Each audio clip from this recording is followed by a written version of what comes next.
Assalamualaikum warahmatullahi wabarakatuh.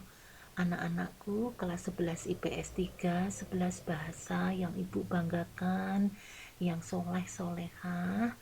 Alhamdulillah pada semester 2 ini kita berjumpa kembali bersama Ibu Kartini dalam mata pelajaran sejarah wajib kelas 11 ya. Nah, untuk pertemuan yang pertama pada awal Januari ini, kita akan membahas tentang ekspansi Jepang ke Indonesia. Nah, ini untuk tujuan pembelajarannya bisa kalian simak, ada 5 tujuan pembelajaran ya. Kemudian untuk peta konsepnya, yaitu kita mulai dari tirani matahari terbit.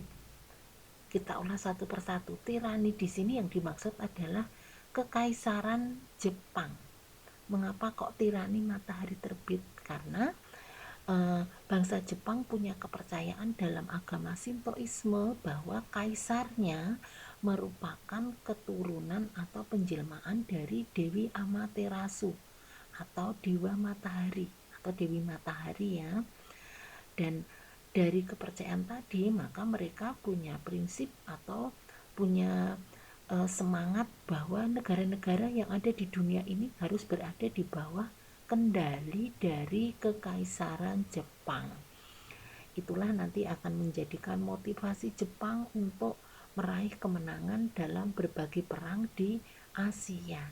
Misalnya kemenangan Jepang dalam perang Asia Timur Raya, terutama keberhasilannya menghancurkan pangkalan angkatan laut Amerika Serikat di Pearl Harbor.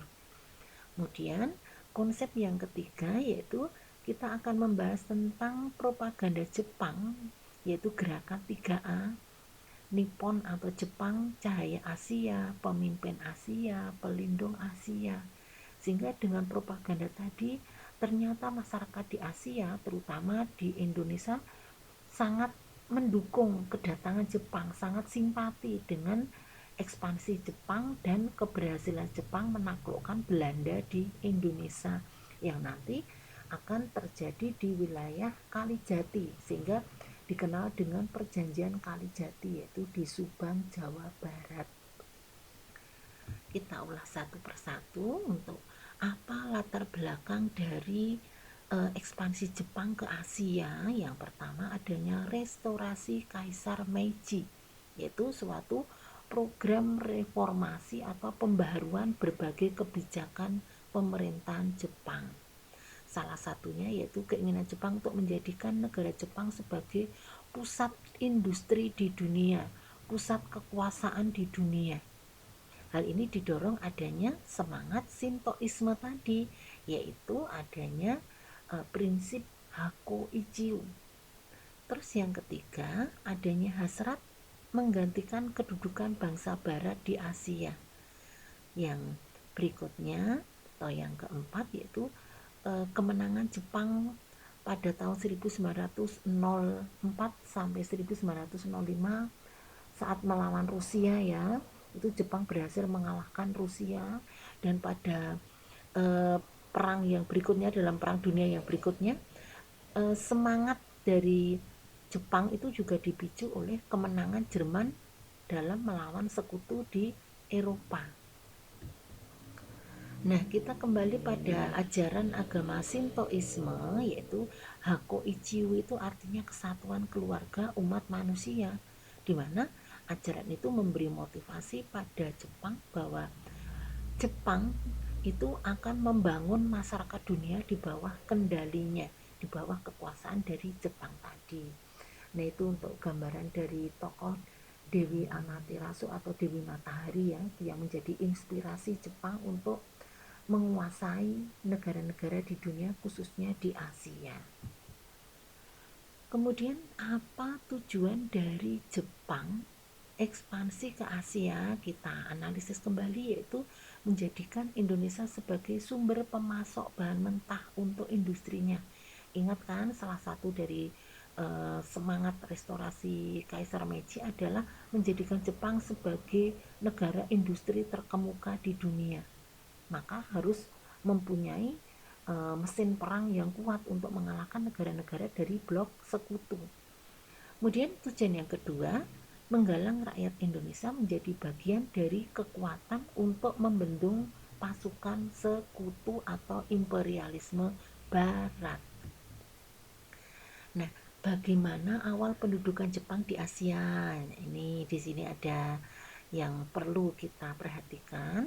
Kronologisnya yaitu 1937 berhasil menduduki Cina, 1940 menduduki Vietnam, kemudian puncaknya pada 1942 tanggal 8 Desember berhasil menghancurkan Pearl Harbor di Hawaii. Dari situ nanti gabungan dari pasukan sekutu yaitu ABDA-COCOM, yaitu yang terdiri dari Amerika, British atau Inggris, Dutch itu Belanda, Australia, Komando, yaitu dengan tujuan melawan agresi Jepang di Asia. Dan untuk serangan ini dipimpin oleh Jenderal Terporten dari Belanda. Jadi untuk menahan serangan dari Jepang. Tapi ternyata Belanda mengalami kekalahan, atau pasukan ABDA Kom tadi mengalami kekalahan. Sehingga nanti Jenderal Terporten dari Belanda menyerahkan kekuasaan wilayah Indonesia pada Jepang.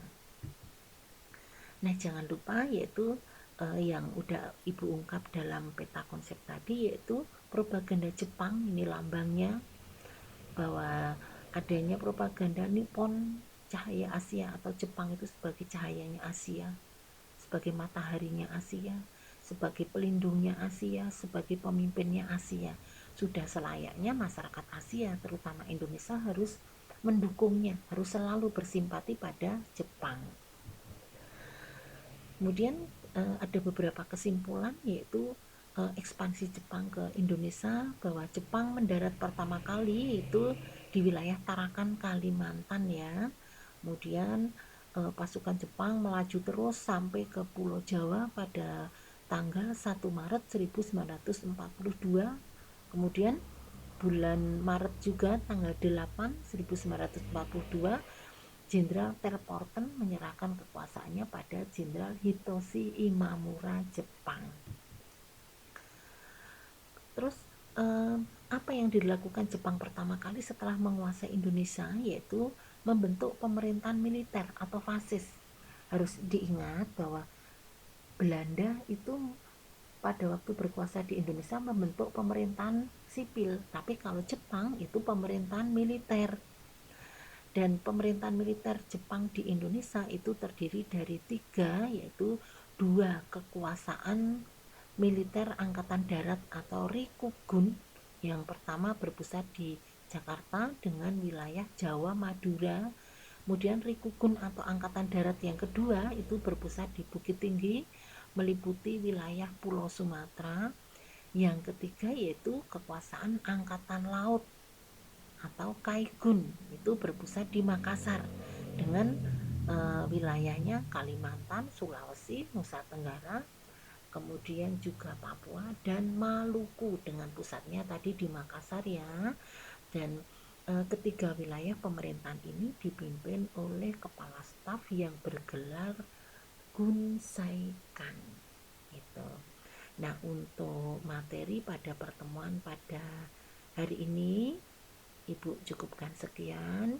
Jangan lupa nanti ada buku sejarah wajib semester 2, nanti insya Allah bisa dipinjam di perpustakaan, nanti bisa dipelajari. Dan juga LKS nanti untuk LKS sejarah sudah dikirimkan oleh MGMP Sejarah Kabupaten Klaten, nanti juga bisa diambil di sekolah ya, bisa dipelajari kembali. Dan untuk pertemuan yang berikutnya insya Allah Ibu akan memberikan beberapa materi sekaligus video-video yang berkaitan dengan film dokumenter ekspansi Jepang ke Indonesia. Ibu akhiri dulu. Wassalamualaikum warahmatullahi wabarakatuh.